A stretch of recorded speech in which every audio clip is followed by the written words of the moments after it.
Hello, good morning, everyone. We're here again for another episode of Transcending Consciousness. I'm Timothy. And I'm Casey. And for today, we'll be talking about the ego. So, Casey, can you start? The ego is actually a very deep concept, so bear with us as we try to explain in simple words what the ego means. Before we discuss the topic that we have higher bodies. We have our identity body, our mental body, and our emotional body. These higher bodies are not physical, so they are energy, but in lower vibration than the spiritual realm. So what happens is that so God created our spirit first, and then from there, when we descend in the lower realms in the physical world, we need a vessel. Our spirit needs a vessel, and in those lower realms, it includes the identity realm, the mental realm, and the emotional realm, or as others say, the astral realm. So the spirit needs a vessel to contain its consciousness, because our spirit has conscious awareness. So once the spirit descends, it's not the spirit that descends, but actually our conscious awareness that descends in the lower bodies, in our lower bodies, and then our spirit, before we descend, we decide where to be born, or what culture are we going to experience, what type of gender. So it chooses these characteristics. So it will grow in its next lifetime. So as we grow old now, the spirit, or us, our conscious awareness, gradually develops the ego. Okay? The ego is composed of all of this: our beliefs, our cultural beliefs in life, our personal beliefs, our behavioral patterns, and then our reactionary patterns. All of these comprise the ego, or not really all of these, but some of it.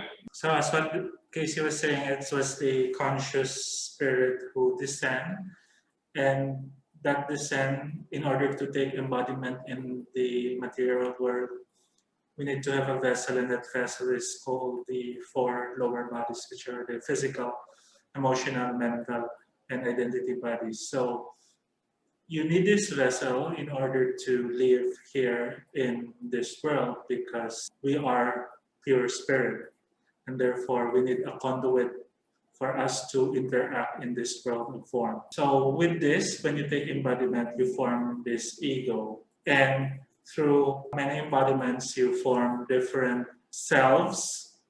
You form this ego, you place several layers on this, and sometimes this controls your life. Like when you are having this automatic reaction, like when somebody is Trigger something in you. like anger, and you always have that reaction of anger. So it's actually the automatic reaction in you, which actually is your ego. Another concept which I would like to introduce is the concept of separate self. So, because the definition of ego is that it is a united whole, but this is not the case. Your ego is composed of several separate selves. So you might have created this from your previous embodiments, from your interaction in this world, and these selves kind of colored what your conscious spirit is experiencing. So we experience the world through the lenses of the egoic self, the separate selves. This is necessary at the beginning, but of course, in order for us to ascend and claim that oneness with God, we have to consciously shed off our ego slowly. If you remember, one of Paul's famous messages is I die daily. What it really means is I let a separate self die daily. I let a part of the ego die. And that is only when you let that a certain part of your ego die, can you ascend? And if you remember, Jesus actually gave up the last ghost. That is when he said on the cross that Father in Father, why have you forsaken me? is, so there was that doubt, but then he gave that up with the second statement, into thy hands I commend my spirit. So with that giving up of the last ghost, that's the last remnants of the ego, then that is when we can ascend, because when we are already in the spiritual world, there is no need for this vessel of the ego. And when we give up that last vestige of the ego, then we can have that oneness with God. It doesn't mean that we cannot experience oneness as of now. We can, but we are still in embodiment unless we give up the last vestiges of the ego. People usually ask, why did God create us? What is the purpose of life, actually? You see, there's only the spiritual realm, which is, like we said before, like an energy that vibrates super fast, super pure.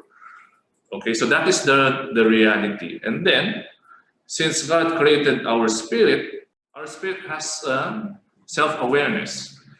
And since we started at the beginning, we still lack experience. Okay, so God wants us to learn from experience so that we can be co-creators with God.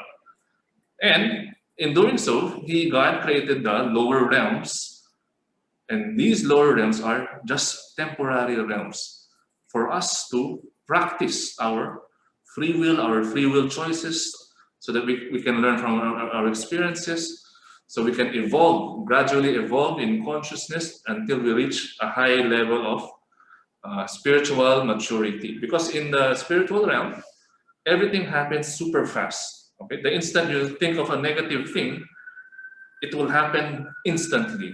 So there's a probability that you can destroy yourself when you have negativity in the spiritual realm. So in the lower realms, we can actually experiment with negativity and see the effects of what will happen to us if we try to experience being separate from God and using these negative energies.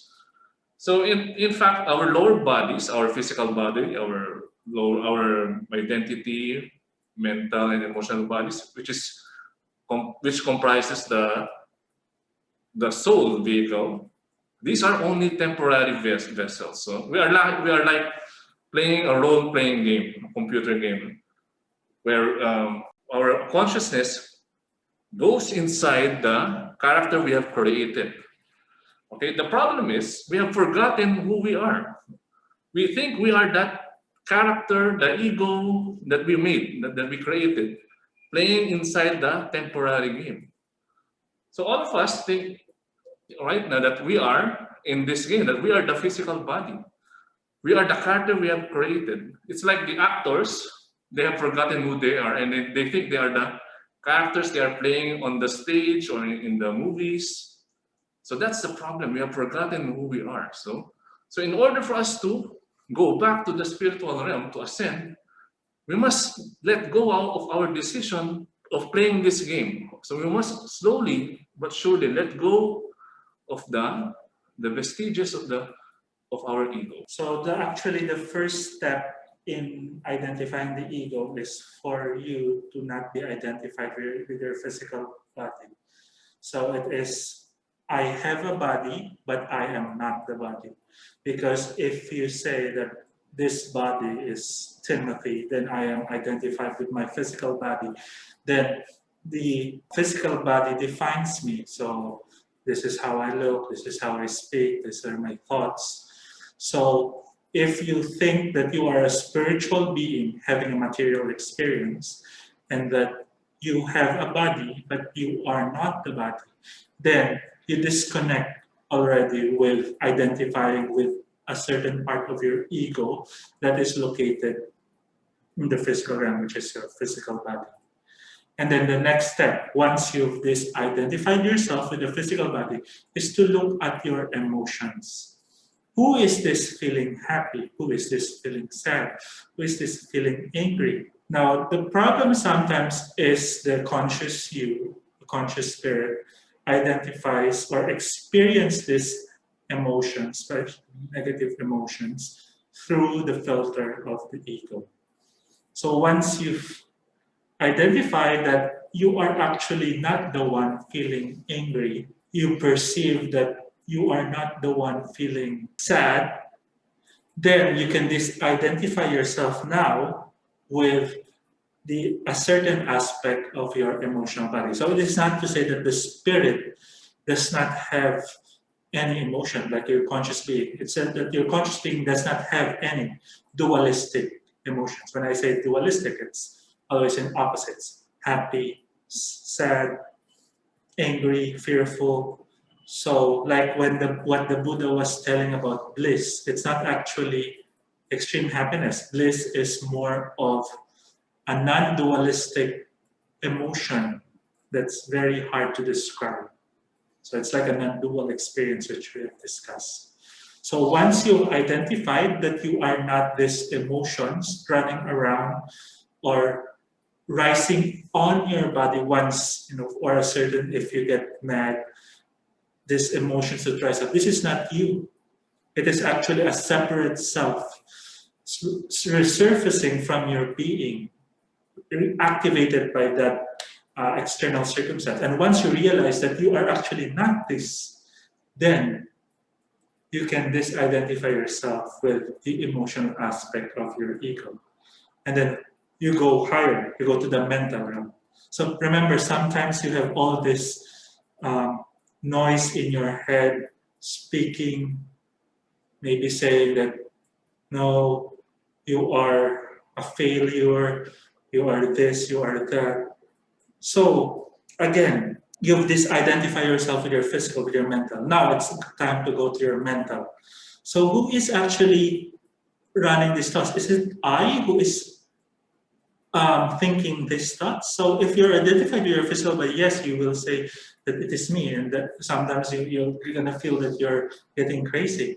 But by this identifying with those thoughts, especially those thoughts that just run automatically in your head without you consciously thinking about it, then you realize that this is not your thoughts. There's another certain aspect of your ego that you need to transcend.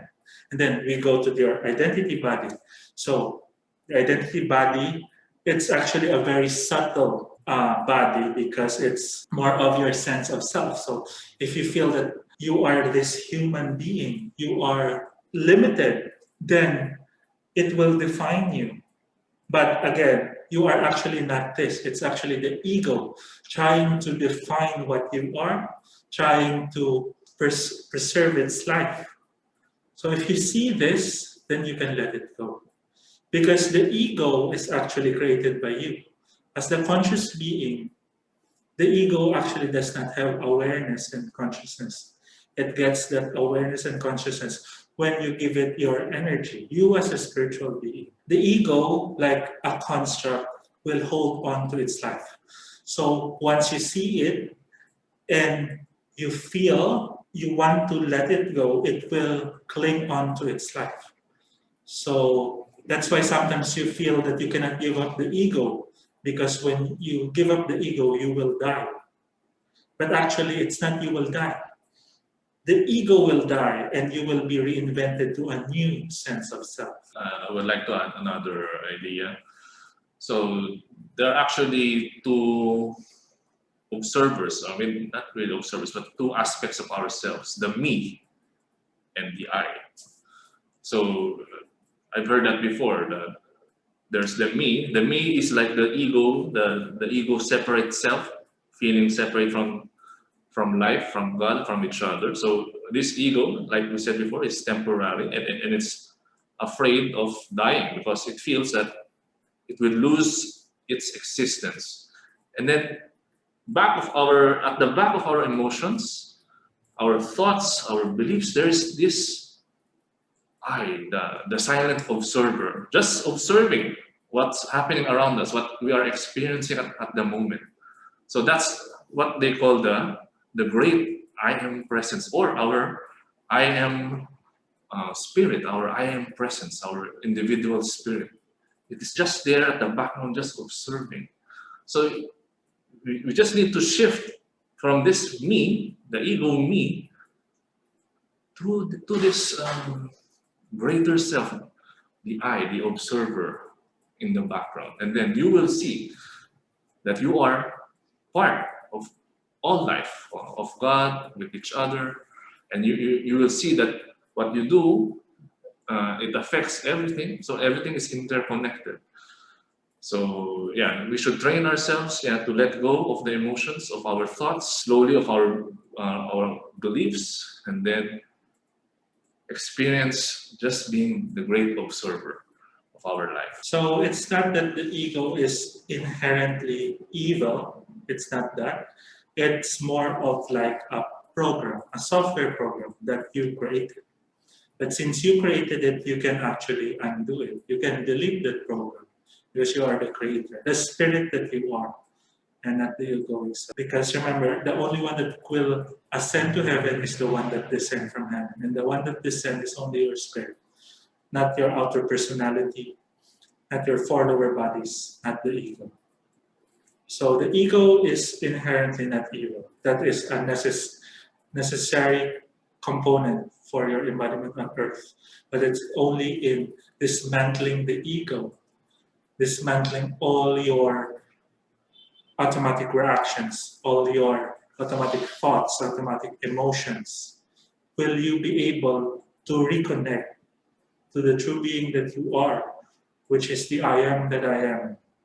Your individualized I am presence, which is connected to all life. Also, the ego is like, the ego is very important because in order for us to play this separate game, that separate temporary game, we need a character.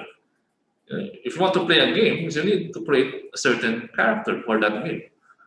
So we all decided at some point in our lives, probably hundreds of thousands of years ago, we have decided to play this temporary game of being separated, of feeling separated from God and from each other, and see, we want to experience what it means to be separate, to experience the physical world.